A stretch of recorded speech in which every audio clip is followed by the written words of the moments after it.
edge of the world, I know. There's no pause at the end of this journey. The memories of the ones you love. There's a voice calling in the distance, saying you've done this before. Oh, you'll never know. You'll never know. You'll never know till you're through that door. Sure, we're recording. I'm sure we're recording. That's how long the internet connection is going to last this week. All right. So, all right. Well, hey, we tried to record last week. Yeah. We really did try. It just didn't happen. Yeah. It's not going to happen.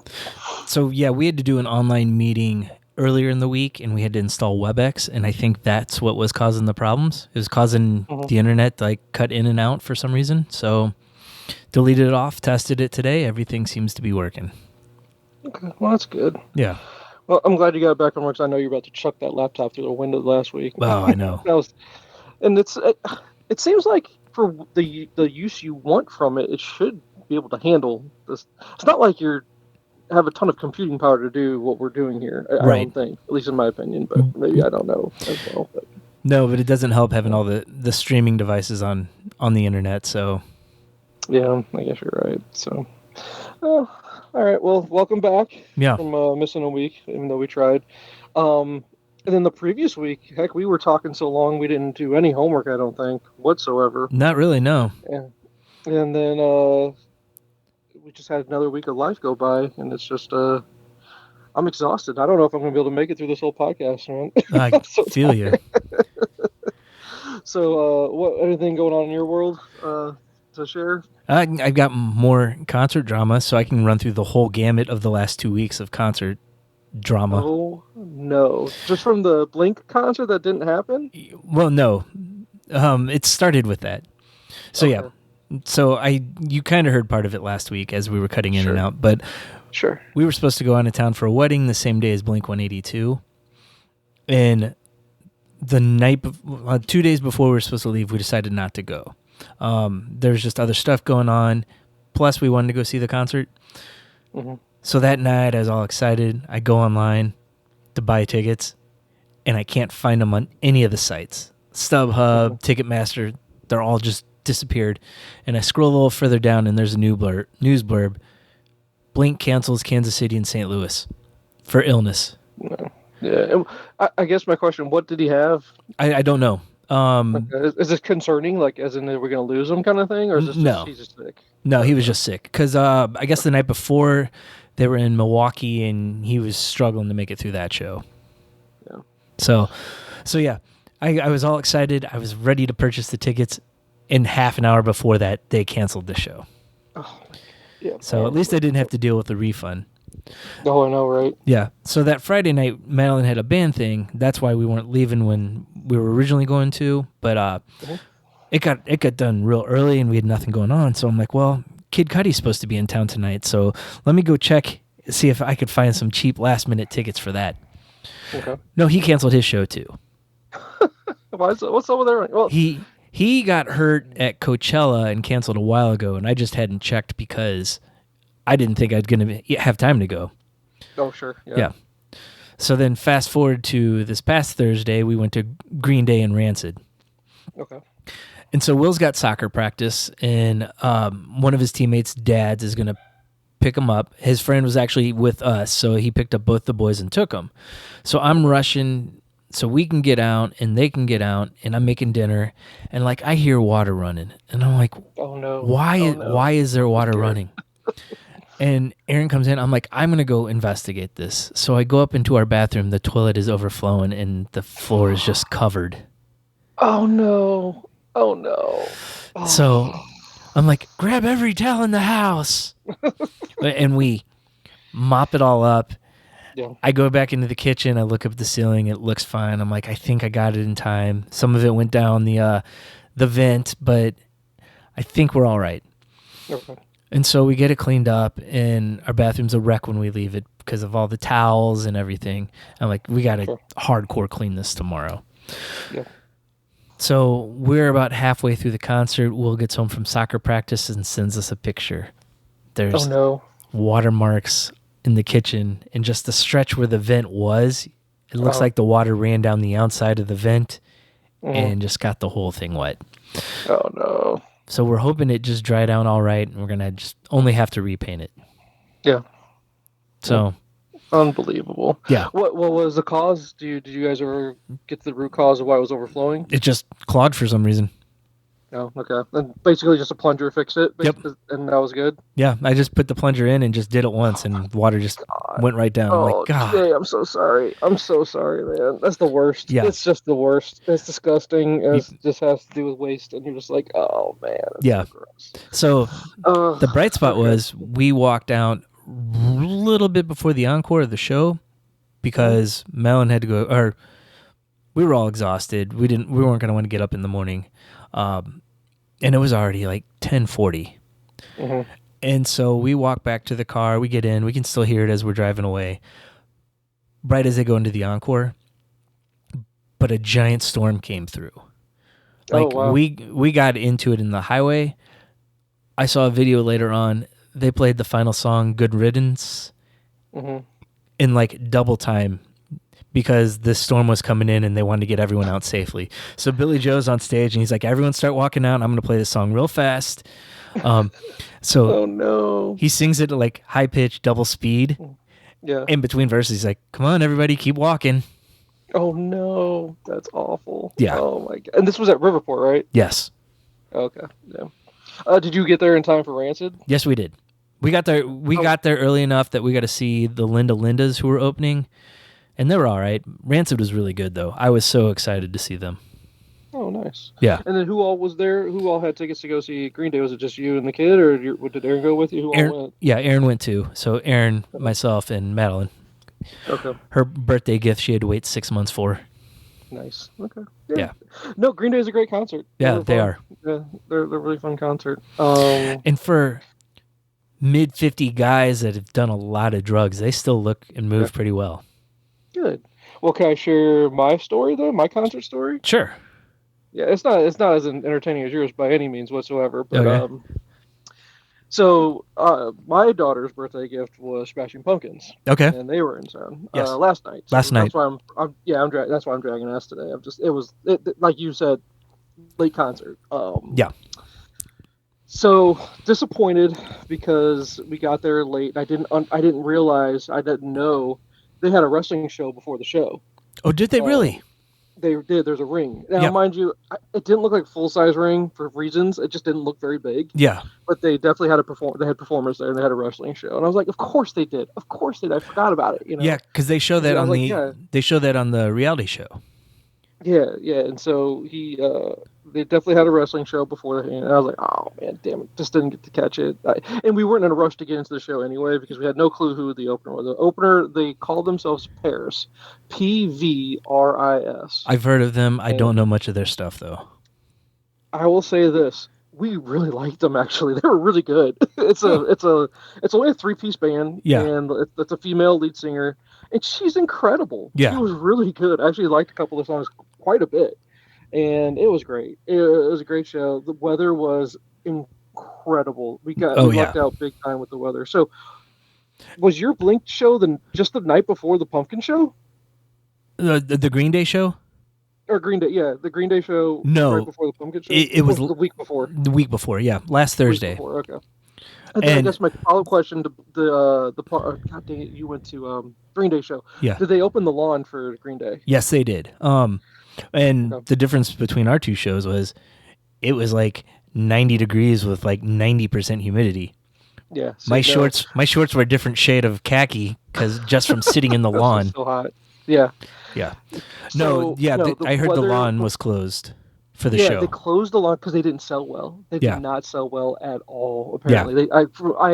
So we get there, I missed the wrestling show, I'm pissed, and it's the kid's birthday gift, and she wants a concert t-shirt, which I'm like, oh my God, these things are so dumb expensive, but okay, it's an experience. It's whatever, you know. So we go online and find them for $15 after the show. Oh, I know, but it's just I looked and they didn't have the one that she wanted. Yeah. I actually did that today, so I'm glad that she got the one that I can't find anywhere. So I was okay with that. Yeah. And so we did that. She got that. And it was her first time being at Riverport. Never been there. So I was like, we're just kind of giving her the ins and outs and telling her old war stories about Riverport, right? Yeah. And just like, and going, what you're experiencing right now is not normal. You're getting a intimate concert experience right now. And she got the people watching. I'm like, she's like looking at this one woman who's walking around like she was like she barely had clothes on at all. Like it looked like she was wearing lingerie to the show. Yeah. Like, so I was like, that's half the fun of going to a concert is the people watching and all the characters that come out of the woodwork.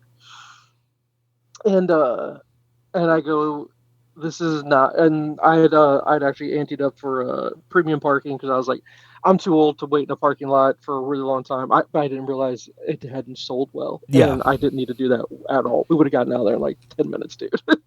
Which we did. It was nice, though, parking right up close. So, at this age, if I'm going to spend money on something, I'm going to pay for convenience to get home. That's what I want to do. I'm going to pay to get home.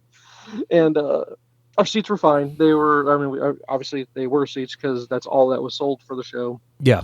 And I talked to a guy. The girls went to the bathroom. It was me, Jen, and Kate, and it was just the three of us. While they go to the bathroom, I go hit it up with I go talk to the guy that's running one of the bars, one of the concession stands that sells only booze. Yeah. And it's an old dude. Old dude, white beard, all that stuff.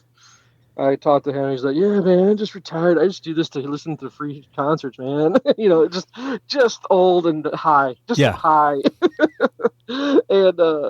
And I go, "What's up with what's up with the lawn? Where is everyone?" He goes, "Man, they shut down the lawn because they didn't sell any tickets." I was like, "What are you talking about?" He's like, "I think they might have sold 7,000, maybe." Yeah. And I was like, "Wow." And that place holds like 24,000, I think, is what I heard.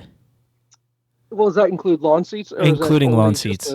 Okay. Yeah. And so I was like, "That's not good." Yeah. But now, mind you, so a lot of people probably just didn't show for the opening act, and so once Smashing Pumpkins came on stage, it filled up pretty good. Yeah. But again, lots of empty seats, man. Lots of empty seats. And I was like, then I thought about it for a second. It's a Wednesday night show. Yeah. So it's the middle of the week. It's right when school starts. Everyone's going back to school as far as kids. A lot of the college kids are already back in their college towns, moving in or stuff like that. So I was like, it's into the summer, and they're just trying to wring every last concert ticket out of the summer that they can. That's how I look at it. I mean, the crowd you're going to draw to a Smashing Pumpkins concert is pretty much going to be parents.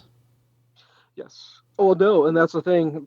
A sufficient amount of teenage group. I mean, you could tell that they're trying really hard. But I mean, no, it's all us. It's all, dude. I had what I called the three amigos were sitting in front of us. Jay, they had about 20 years on us, I would say. White hair, two head skullets. They had two skullets. Nice. And they were smoking roaches, dude. Tiny little roaches in front of us. And I was like, you guys are so old, but yet they're still living their best life. I loved it. Yeah. I was like, these guys are awesome. They are totally awesome. And then I mean, you get to teach Katie about, concert culture. And it's like, look, this is not a normal concert because Jay, like you said, is a bunch of parents. So it's older folk that are going to sit more than they're going to jump around and dance and do all that stuff. So now, mind you, we were on the outside, on the side of more than versus in the middle. And the middle and like the VIP section was stand the whole concert, dance, and do whatever. Yeah.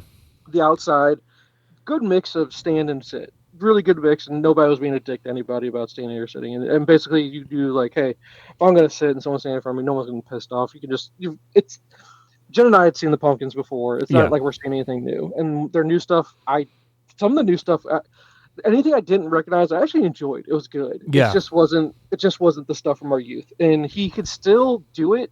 He just like some of the high notes he just can't hit the same way like when he used to. But he looks great. He's in great shape. He can still move around. Yeah. There was a lull in the show because I don't know what a cavity is, but they had what's called a blown cavity. Sounds really gross, right? Yeah. But I don't. It's something to do with an amp, I'm sure. Yeah. And they just couldn't play. Yeah. And we were just stuck waiting for them to fix it for like 25 minutes. That's what I heard. It was because Billy refused to keep playing until they got it done. So I heard that. Yeah, he sat for like 20 minutes and talked to the crowd. And then it was great. It was entertaining. It was fun. And then he went into an acoustic set. Yeah. Well, no, just a couple, like a song. Yeah. Oh, really? A song and acoustic. Yeah, that's all it was. And James was hilarious. And They had a new, I don't recognize her, some young chick on guitar as well, and some guy I didn't recognize. But it's Billy and James. That's who Smash. To me, that's who it is. I know the drummer. I'm assuming it's the original drummer. Yeah, he's the only one that's been a constant the whole time with Billy. Yeah. And so it's still good, still sounds good, still a fun concert. I don't think they did an encore. If they did, we didn't hear one. We didn't stick around for one. It was like 10:45 at that point, and I don't think they were doing an encore because of how long they had the lull in the show. Yeah. And I'm sure they were done at that point. So yeah, no, still enjoyable, still a fun experience. Glad it was her first concert. Yeah. And I told her, hey, for her first concert, it was pretty memorable because they were hilarious during the downtime, and we were laughing our asses off. So it was fun. Great song. She recognized the stuff that Jen and I play all the time. Yeah. Knew when to stand up and dance around and have fun. Yeah. And it's just, it's fun to see the kids enjoying it. So yeah, they weren't supposed to have their own show. They're part of the Green Day tour. Oh, really? I did not know that. Yes. Most other cities. I did know that. You and Jen knew about that. Like, you two were hyped about it, I think. Yeah. Because the whole, hey, we're going to do this whole Green Day thing and all that. I remember that. And then she was pissed off they split. Yeah. And I was wondering if it was because he had a wrestling taping that night. But I don't know if that. I don't think that was the case. And Jay, I'm not gonna lie. On one of the songs, I don't remember which song. It's one of the ones I didn't recognize. Yeah. And he had some of the wrestlers come out on stage. 2 wrestlers came out on stage. They basically, it was a female wrestler and a male wrestler, and they put on a fake act of fighting about something. Yeah. And she looked like Trish Stratus, like a dead ringer for Trish Stratus. I swear to God. At least from a distance. Maybe it's because I was too far away to really see up close. Yeah. I think her name's Markova or something. She did. They did the video for him. Okay. And so since they're touring together, they come out on stage. Okay, and then the guy looked like Karrion Kross is what the guy kind of looked like to me, is who I'd compare it to. Yeah. And all of a sudden, out of nowhere, she pulls an RKO right on that dude. And I go, "This is so St." And I guarantee they didn't realize how St. Louis that really was. Yeah. Maybe she did it on purpose because maybe Billy knew about RKO and how St. Louis that would be. Oh, he would know that. I was the only one in the crowd that was just went nuts, and I go, RKO! Okay, because I do it so often at home. Yeah. And he goes, okay, he goes, oh, that was an RKO. It was great. That part was fun. Yeah. But overall, great experience, fun time. I'd begrudgingly, I kind of didn't want to do it because I was like, look, I've seen this. I don't want to go sit with a big crowd. Yeah. And all of a sudden, it turns out to be a beautiful night. Weather was perfect. And not a huge crowd. Yeah. Not a huge crowd at all. Didn't realize there's such a thing as Trejo tacos, which you know of, apparently, if you were there, that you walked around at all. I was like, when did there become a Trejo tacos? This is amazing. Did not get one. Really wanted one. Yeah. Because they're at something else, too. They might be at Busch Stadium now. Oh, really? Yeah. I didn't know that. Oh, wow. Okay, that's cool. But, yeah, man, no, it was a good experience. And then, it sucks that your concert experience was not as pleasant. I feel bad, man. Hey, that sucks. Once we got to the concert, I was fine. Yeah. Oh, yeah. Okay, cool. And then, now here's the question. Here's the real question. Yeah. Did you partake in the prices that are the beverages at the show? I had a beer. Okay, I was going to say, man, that's an investment in and of itself. Those prices are eye-popping prices. That was we did not partake whatsoever. No food, no drinks. We brought a bottle to fill up with water because they'll let you bring your water bottle. I didn't know that ahead of time, or we would have done that. Okay. Yeah. Yeah. So yeah, it was so hot we needed something to drink. So I got a beer, and I'm like, I'm gonna go fill it up with water when I'm done. Yeah. Right. Exactly. Because I mean, the cost the waters were like $10 a piece, and the beer was like 18. So I was like, I'll just pay the extra $8 for the beer, get the enjoyment out of that, and then. I will say this: the guys that created Liquid Death, it's just water. It's just canned water. That's all it is. Good on them. They came up with a cool name, cool looking design on a can, and it's a way for kids at a concert to look like they're drinking when they're not. And I think they think it's cool. And I'm like, dude, it's fountain water. You could go there and get free fountain water. Dude. It's no different than what's in that can right there. I promise you. Yep. There's nothing different. But yeah, I'm like, okay, yeah. But yeah, man, no. And then I was the week before. So the week before, that was actually, was it that day or was it the day before? I can't remember. It's such a blur now. What happened? I was going to share the story, and I didn't because we didn't end up recording. Was my sister's dog passed away. Oh, unexpectedly. It was Beth and Pete's dog. Yeah. And I have not had a dog since mine passed away in 2014. Yeah. It just coincides with, we still have a young one. I always forget that your youngest is as old as my middle. Yeah. And so it's just with everything we've got going on in a young one, it's just like Jen and I are just not in the mind space of when the responsibility of what it is to have a puppy. Yeah. And it's just, you can't go out, or you gotta pay for, if you are gonna go out, you gotta either bother someone to keep an eye on it, or it becomes one of the kids' responsibilities, or it could be done. It's just we haven't done it. So the reason I bring that up is because they let me enjoy their dog as if though sometimes it were mine. Like every time they went out of town, I would be the first one that would get the opportunity to say I want a dog sit. Yeah. And so I get to be the uncle where I get the puppy, to come here to the house, and then of course it's the best part about being an uncle, you get to get rid of the kid, in this, so you don't have as much responsibility. Oh yeah. But it was super unexpected. He was only 9. Ooh. And he had cancer, and he had masses around his heart that no one knew, like no signs. Right. Because what was crazy and what made it really hard was the Saturday before the change of the week to when he passed was we got together just to have a dinner, just the kids, family dinner, and play some card games with the kids. And the grown-ups didn't partake, but I like to try to stay young and, keep my youth somehow. Oh, yeah. And I went downstairs to play Uno with them. We're all sitting on the floor. And you had the draw pile for Uno sitting in the middle of the floor. And the dog, he was just super friendly, and everyone loved this dog. He would just plop down in the middle of the thing, get out of here, and he'd wrestle with you, and everyone's having fun. It's just so funny because he kept doing it, because every time that he would think that you're like having fun and want him to do it, the more you like hollered and hooted about him doing it, yeah, and we'd all crack up about it, he'd think you wanted him to keep doing it. So yeah, that was the thing. And so Pete comes over to the house one morning and just goes, hey, come on outside. Just sometimes he drops by and we just hang out for a bit. Yeah. And he just out of nowhere. By the way, a by the way conversation. Oh. And so it was hard for me because I was really close to this dog, because again, it's one of the good things about how close we live in proximity. It made it where I still want to have a dog, but we just haven't. I just don't know why. It just haven't. It didn't hit me until later, and man, I swear I ugly cried. Yeah. And it's not even mine, but again, I have a connection, and it's just I was having a conversation with Jen about it. I was like, I'm taking this harder than losing some actual human family members. You know what I mean? Like aunts or uncles. And I was like, what does that say where I feel closer to this dog, as far as I have more of a emotional connection than I do with another human being. And I just, it just shows you that sometimes dogs they're part of the family, they really are. And it was rough. It was rough. And I felt bad for the kids.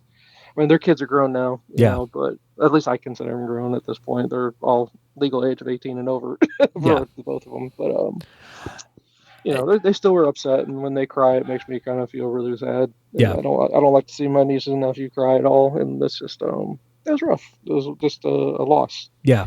So that's part of the reason I was against getting our dogs for so long, is I don't want to go through this again. I need some time from the last couple. Right. Exactly. It's hard. It's really hard. And you want time. And it's how much time is right? Yeah. And then you just never know. And it's just, I think for us, it was more just are we really committed? Because I don't know if you agree with me or not. It almost feels like it really is. It's like having another kid. It is. So I was like, we've already got 3. We had the 2 dogs, we went through raising those 2 for a while. We lost one of them way early with a complication with surgery, because we got the last 2 dogs of the litter. Because I was that guy that could not leave. I was worried. Well, what happens with that one when we take this one? He's the very last one, but what if no one wants him? Because they're from a rescue. And I just couldn't do it. And then they were brothers. I was like, how do you separate? It's like if you were to go adopt a kid that has a family, it's 3 kids and they're all brothers and sisters. And you go, well, I can't adopt a child. I have to bring them together. You're not going to separate them. Right. So I did that. And so we had 2. Raised those 2, and we had a good 10 years with the one that was with us for the longest. And after 10 years, and and then that's the weird question is how soon do you jump into going to find your next one, right? That's not an easy question to answer ever. Yeah. And they'd actually, when they lost their first dog that'd been alive for a long time, I think he almost made like 12, 14 years. That's unheard of for a golden. Golden's usually, you about get a good 10 years out of a golden. Yeah.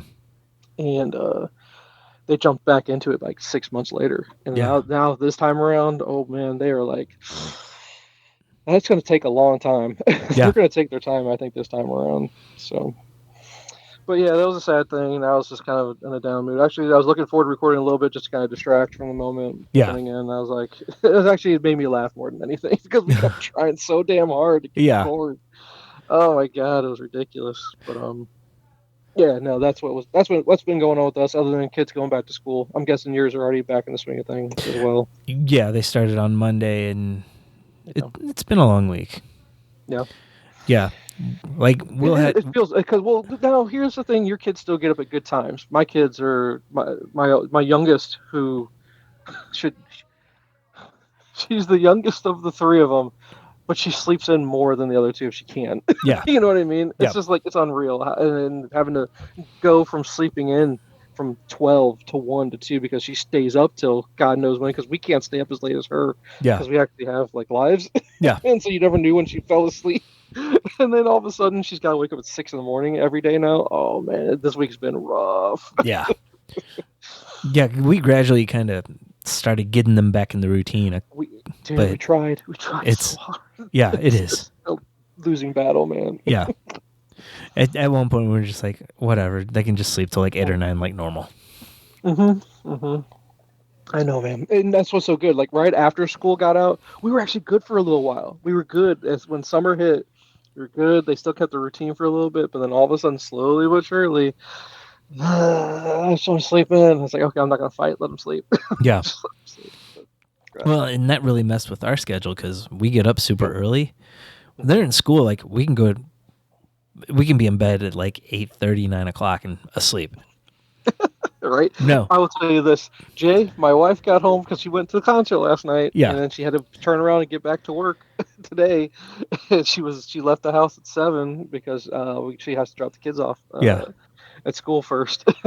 She got home, I think, around like 5:36, and she's been asleep since 6. Yeah. So that's all I'm saying. There's nothing wrong with it. I was like, I get it. I totally understand. So do what you can, man. Well, at our age, when you're thrown out of your routine, it just kind of kills you. Oh, dude, Jay, I've been going through the ringer here. When I had that work project thrust upon me in March, I had to start work at 10:30, and we worked till 7. So 10:30 to 7. It was, and then school. I mean, school got out pretty soon thereafter. It was like a month and a half, a month and 3/4, something like that. After that, and we figured it out. We got through it, and as soon as summer hit, then it's like, okay, well, we're eating later during summer, but you guys are staying up till God knows what hour. Yeah, eating later is not a big deal. But it messed with me. It messed with like actual real time, and then now I switched it up to 9 to 5:30, which is a little bit more respectable as far as a decent time. And it's like, oh my God, we're eating dinner like at 6:30 or 6. Sometimes it's like, I have like so much of my night left to do stuff. And then now with school and now here's the funny thing: I still can't. I have to work the 9 o'clock, and I'm up at 6 to help get the kids ready, get them out of the house, and they're all gone by like 7. Yeah, my shift doesn't start for another 2 hours, and it's like, I know I could probably use this time to like do the chores around the house or do whatever needs to get done, but man, it's hard because he's like, I gotta work though. Yeah. I don't feel like doing all that stuff right before I gotta work. Yeah. 2 hours is enough time to watch AEW. It should be, right? But after the concert last night, it was going back to bed for an hour. I went back to bed I swear to God, Jay, my head hit the pillow, and all of a sudden I hear the alarm going off. It didn't feel like I'd fallen asleep, but I was out for an hour. Didn't realize it though at all. Yeah, so tired. Well, last Friday after the concert, we did not get up and go to the gym. We stayed in bed until 7:55 when we both started working at 8. There you go. See, yep, there you go. I love it. Yep. Yep. Log right in, and then I'm so not motivated with my job right now. So logging in about 5-10 minutes later than I'm supposed to. It's just like, I don't care anymore. Yeah. I'm just so worn out. So so worn out from this job because again, it's 6 days a week. So I've been working. I'm able to keep track of. It's now since March, the very first week of March until now, I've only missed 2.5 Saturdays out of that whole time. Wow. We're working 6 days a week, so it's a grind, it's a struggle, but it's just it's for finances. That's the reason why. So it helps. So yeah. But it's tiring. Not gonna lie, it's a little tiring. Yeah, like how am I to complain? I can't. I would never complain in this economy. I'm blessed to have a job at all. So yeah, I don't begrudge it. And I got a talking to from my mom. Though I'll tell you that I am here in my early 40s, and you get your mom yelling at you. I was like, I'm a grown man. Leave me alone, old woman. Yeah. Because she's like, well, we don't ever see you. You live like not too far. You're like 10 minutes away. I don't ever get to see. I was like, lady, I work 6 days a week, and the 7th day is just getting ready for the next week of getting, it's just getting ready for the next week. That's all it is what Sundays are for us. Hey, if it wasn't for church on Sundays, I probably wouldn't see my mom either. Really? That's pretty much the best way that you get to see her? Yeah. She does randomly show up every once in a while, but yeah. And that's why I was like, what keeps you from getting off your butt and getting over to our house? And, of course, you don't want to hear that. So, yeah. Whatever. So that's what's going on with life right now. School, getting back to school nights are coming up and getting back in the swing of things. New teachers, new experiences. Yeah. And then I guess I was going to ask you this question. We'll end it pretty quick as far as the catch up on personal life stuff. Mm-hmm. Have you? I can't remember your oldest. I know you said she's going to be working on graduating early. Was she going to be a college kid, or is she going to be an entrepreneur, or just want to go straight to the workforce, or what's her goals right now? It's actually Madeline, the middle one. So her and Kaylee will graduate together is what she's trying for. Okay. Yeah. So no, but she's looking college, and I think right now the leading candidate is Mizzou, seeing if she can stay with Mike. We haven't talked to him about it yet, so if he listens to the podcast, get ready for that conversation. So just to save money so that she's not living on campus. Yeah. I gotcha. Plus, I'm trying to remember if they have a rule about that. Unless I think sometimes some colleges want them to stay on campus, like it's part of you have to do it kind of thing. I don't think. I'm pretty sure Mizzou's not. I know. Yeah. I think SLU is where they force kids to have to stay on campus. I was like, even if they live here in town. Oh, really? I'm pretty sure it's part of the gig that they make them stay there because they want them ingrained in the. Whatever, the community or whatever. So, yeah, I think... Which sucks, yeah. Because it would save you a ton of money, right? Yeah. But, if we can set up residence at Mike's house beforehand, we'll do that, so... So the middle wants to go to school, but what about your oldest? Is she a college kid? Or Yeah. She is too. She wants to be a kindergarten teacher. Oh, whoa. So... Whoa. Nice. Well, she'll always have a job. She might not get paid well, but at least she'll have job security. Yeah. If she sticks with it, she could talk to your wife about wanting to stick with being a teacher or not. Yeah, it's a vocation. It's a vocation. Very much It's a calling, and you have to be really dedicated to it. Not saying that your wife wasn't, but man, in the environment that when she was getting ready to go start it, and what it's turned into, man, did she dodge a bullet? Yes, she did. Did she ever? Oh my god. Yeah, Kaylee's more suited for it, I think. Oh, okay. Because she does volunteer with kids a lot, and like one of her classes this year is child development, so she's going to be working with a preschool.